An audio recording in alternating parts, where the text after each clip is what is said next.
Hey everybody, welcome back to the Thinking Crypto channel. I've got big news, some regulatory clarity coming out of the SEC, and we're going to break it down and how it may impact Ripple and XRP. Before we go further, we're closely approaching 50,000 subscribers, so please go ahead and hit that thumbs up button, leave a comment below, and hit the subscribe button if you're new here. It helps support the channel and it doesn't cost you anything. Guys, the big news, the SEC show some mercy to broker-dealers handling security tokens. In a Christmas present for the crypto industry, broker-dealers who abide by existing rules while holding security tokens in custody will not face enforcement action for the next 5 years. So this is actually something that Hester Peirce had put together, and it was the crypto safe harbor. Many of you may recall that. It came out in 2019, but it didn't go anywhere, and I'm sure it's because Jay Clayton and the other commissioners were not on board. So the SEC is both requesting comment on the issue and extending a hand to the crypto industry. Perhaps most notably, the commission's announcement will keep broker-dealers safe from enforcement for the next 5 years. Here's a quote. In particular, the Commission's position, which will expire after a period of 5 years from the publication date of this statement, is that a broker-dealer operating under the circumstances set forth in Section 4 will not be subject to a Commission enforcement action. The circumstances specified basically boil down to keeping security tokens the primary focus of the operation and doing due diligence in terms of cybersecurity and disclosures to clients, including making sure every potential customer is aware that the broker-dealer in question is handling digital asset securities. Alongside the announcement, the SEC is asking for comments on a number of issues related to proper requirements for security token trading. One of the questions suggests that the Commission is looking to let investors use non-security tokens like Bitcoin and Ether to pay for security tokens.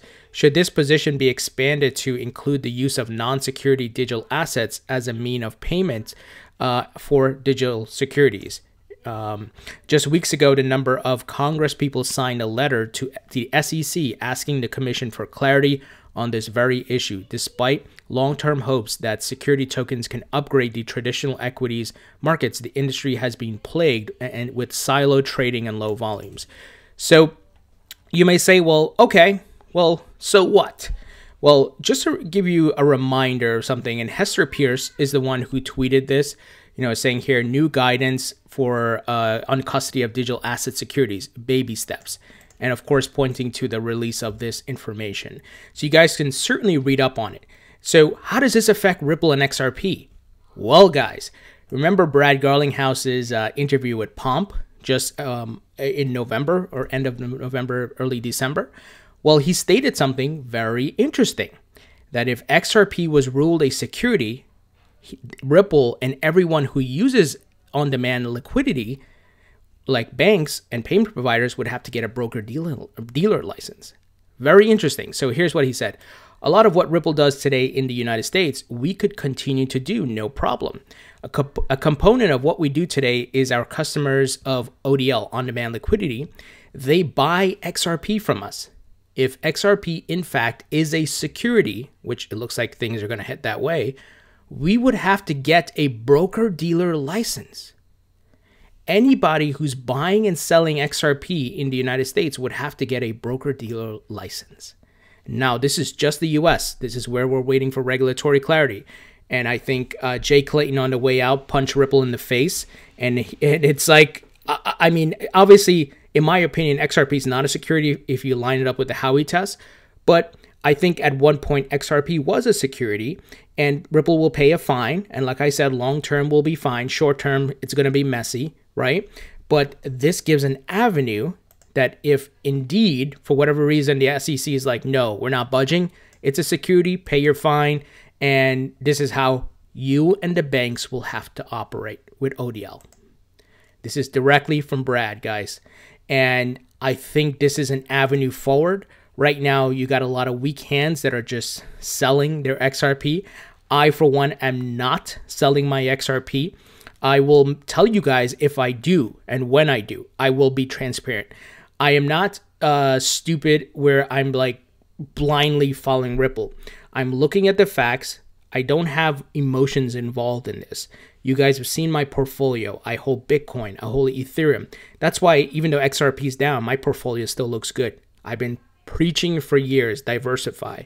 People get angry at me because they're maximalists. But the situation as it is, I do see light at the end of the tunnel for Ripple and XRP. Now, if at any point that light gets shut down or whatever, I will let you guys know. Now, Stuart Alderati, the general counsel at Ripple, he tweeted the following just literally an hour ago. He said, seeing lots of tweets spreading misinformation, legal and otherwise. Here are some facts.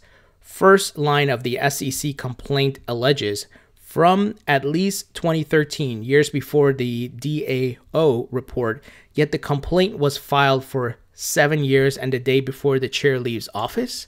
Yeah, something's fishy here, right? Number two, there are no fraud or misrepresentation claims. So Ripple didn't commit any fraud. There is one legal question. Did certain of Ripple's distributions of XRP constitute an investment contract? We look forward to litigating that in court and providing the industry the clarity it deserves. So at no point for me in my research did I ever feel, oh man, I'm investing in Ripple. No, I do believe that Ripple, the actions of Ripple could potentially help lift the price of XRP, but not just Ripple, but the open market, the crypto market as a whole, because I see random useless cryptos pump with Bitcoin. So there's other things that affect the price, not just what Ripple does, right? So, and I didn't think, oh man, I'm getting a share of Ripple. No, like I invest in stocks. So clearly there's a distinction there, right? He says, as always, the SEC cherry-picked and truncated the facts, quotes, etc. Example, no mention that throughout 2018, Ripple's XRP sales represented only 0.095% to 0.43% of global XRP volume, and in Q1 2019, those sales amounted to 0.22% of the overall trading volume. So, like I said, I believe Ripple has an ace up their sleeve, and I think they'll be fine. Once again, this could all play out in a way that Ripple just pays a fine and move forward. But right now, there's going to be a lot of negative press, a lot of FUD, a lot of people just clowning XRP and Ripple, a lot of weak hands getting shaken out. Like I said, I'm not selling. I will let you know if I do. So just to be transparent, guys, I keep it real with you guys. Those of you who are channel members, you have direct access to my updated portfolio, the breakdown at least, and you see that anytime you have the access to that link. Now, Yoshitaka Kitao, who runs SBI Group, financial group, a mega consortium in Japan, he stated that Ripple's proceedings, on the Ripple proceedings, Ripple will win in the end. He's bullish on Ripple, he's invested in Ripple, and he is bullish on XRP. And remember, in Japan and UK and Singapore and so forth, there's regulatory clarity. So there's no confusion there, guys.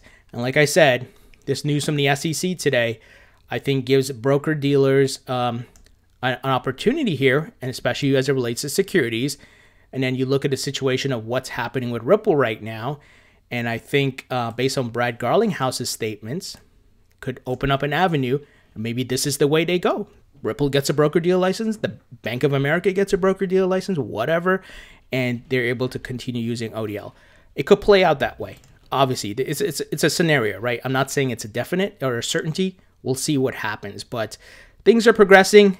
It's getting heated. It's getting a bit messy, of course, as expected, and we'll see what happens. I don't think anything's going to happen now. We'll probably hear from the SEC again in Q1 2021 of what they're going to do with Ripple as far as a fine, and Ripple will pay the fine and we'll move forward. But interesting situation happening here, especially Brad's statements and what was released by the SEC today. Very interesting. Sometimes it almost seems like this is all just a show, a political show, like theater, right? Playing out. But who knows? Who knows, guys? We don't move in the circles of the elites, unfortunately. But we have the opportunity of a lifetime here with crypto. Now, guys, a very interesting move by Mark Cuban here. Mark, I believe, has been playing smoke and mirrors, doing the smoke and mirrors show, telling people don't invest in Bitcoin. But yet, Dallas Mavericks, the NBA team he owns, they're accepting Bitcoin for merchandise. He even tweeted this, and I was like, what, dude? Are you like, what's going on, man, right? You remember just in 2019, he trashed Bitcoin saying he'd rather have bananas than Bitcoin because they're more useful. Now, all of a sudden, you're accepting Bitcoin for payments. So, smoke and mirrors move. He owns Bitcoin, just like Mr. Wonderful, Kevin O'Leary, his partner in Shark Tank, capitulated recently. He will capitulate as well. Well, eventually come out in a positive light. But he tweeted, guys, that you can... go ahead and make purchases with your, using Bitcoin. You can make purchases to buy merchandise. And let me pull up the tweet here just so you guys can see it. I retweeted it today. And this is why you don't listen to what these guys say. You watch what they do, right? Here it is. Look, 5 hours ago today, guys. Want to spend your Bitcoin somewhere? Spend it with Mavs and get 25% discount for using Bitcoin. But I thought you said, Mark, bananas are better than Bitcoin, right? Here's the owner of Tahini's Restaurants. I interviewed him, by the way. They put Bitcoin on their balance sheet, and he tweeted a banana, 24K Cuban. Oh, man. And I tweeted, what about bananas? Can I spend bananas and get a discount, right? Mark's going to get exposed. Like, these guys got to understand the things they say and the internet. Nothing gets hidden or goes away. It's all on the internet. It's all archived. But once again, smoke and mirrors move, capitulation, and this is the game a lot of these elites play. Now, Michael Saylor, guys, I'm in the process of scheduling an interview with him, and possibly it's going to happen in January because he's very busy, but he's making the rounds. He's going on all these TV shows, CNBC, Fox Business, and all that, and he is talking about Bitcoin. This is great marketing, great PR, great exposure. And, you know, he's talking to Elon on Twitter. He talked about Apple and Bitcoin are coming soon with their billions in cash reserves. So, guys, very bullish. You got somebody like this. He's smart. He knows what he's doing. And even Dan Moorhead is going on TV. You guys know I interviewed Dan 4 months ago. $115,000 price prediction for August of 2021. So these guys are all making the rounds. And take a look at this. Ross Gerber, who's the co-founder and CEO of Investment Advisor, stock market investor, musician, co-founder of Cocoon Malibu. I'm saying that right. He said, we will be the first RIA in America to offer Bitcoin and crypto advice to clients. Working on it now, should be ready by Q1 2021. Guys, next year is going to be an amazing year for crypto. Bitcoin, I'm telling you, that 100,000 price point is looking very easy with all these big players getting in. Now, here's what I want to show you. Someone found his old tweet from 2014. People fail to mention the price of Bitcoin is going down 60% from a year ago, and no one cares about it anymore. It will never work. #Bitcoin. Now, his tweet, which happened on the 22nd of December, we will be the first IRA in America to offer Bitcoin and crypto. Amazing. We were right all along, guys, and our patience will pay off. We've gone through the bear markets, and I made the analogy. I said it on my videos a couple of videos ago. Bitcoin and crypto is the steaming train, or the train that's coming down the track very fast. And just like those vehicles that get stuck on the track, and you think it's going to stop the train, but it doesn't. The train just barrels through and breaks through, whether it's a bus, whether it's a semi-truck, whatever it is, it gets destroyed, right? They can't stop it. And that's why we're seeing these kind of last-ditch efforts from Jay Clayton and Steve Mnuchin, but it ain't stopping this train. The big money's here, and money talks, my friends, especially in the United States. Fidelity's backed, the Intercontinental Exchange, all these big players, billionaire hedge funds, they lobby the hell out of politicians in Washington, D.C. So even if some of these politicians are not on board, the money will make them get on board. That's how it works. You guys know it. You guys know that's how it works, man. So look at this. I love seeing things like this. Just the capitulation, guys. It's a beautiful thing. So money continues to be raised in the crypto market around the globe. So South Korea's Hash raises $120 million venture fund for crypto deals. So the money's coming in, folks. The money's coming globally. I love to remind you guys, crypto is global. It's a global asset class. There are no borders. There are no accredited investment requirements. There are no gatekeepers here. You could be in any country. You have a smartphone, you have an internet. You can get into the asset class. You can buy Bitcoin, Ethereum, XRP, so on and so forth. So very, very bullish sign. Here's what, let me give you the details. According to the firm, its new identity, Hash Ventures Incorporated, has raised $120 million for a fund that will be focused on the new era of distributed networks. Here's a quote: "We believe we'll be living in a society where people will be working for different networks," in parentheses here, protocols, rather than for specific companies. These guys are ready to make investments, man. It's happening, guys. I wish I was in a position where I had millions to invest, because I would be investing in some of these companies. But maybe once I make some money off my crypto assets and holdings, right, then I can venture into the investing in some of these companies. So, guys, what do you think about this news? Do you think I'm onto something here with the broker-dealer licensing Christmas gift from the SEC here, and what Brad said, about, hey, we would just need the broker-dealer license, and this looks like it's a way, it's a path forward, it's an avenue. So let's see what happens. The story continues to get more interesting here, and leave your thoughts and comments below, guys. Share this video, hit the thumbs up button, and I'll talk to you all later.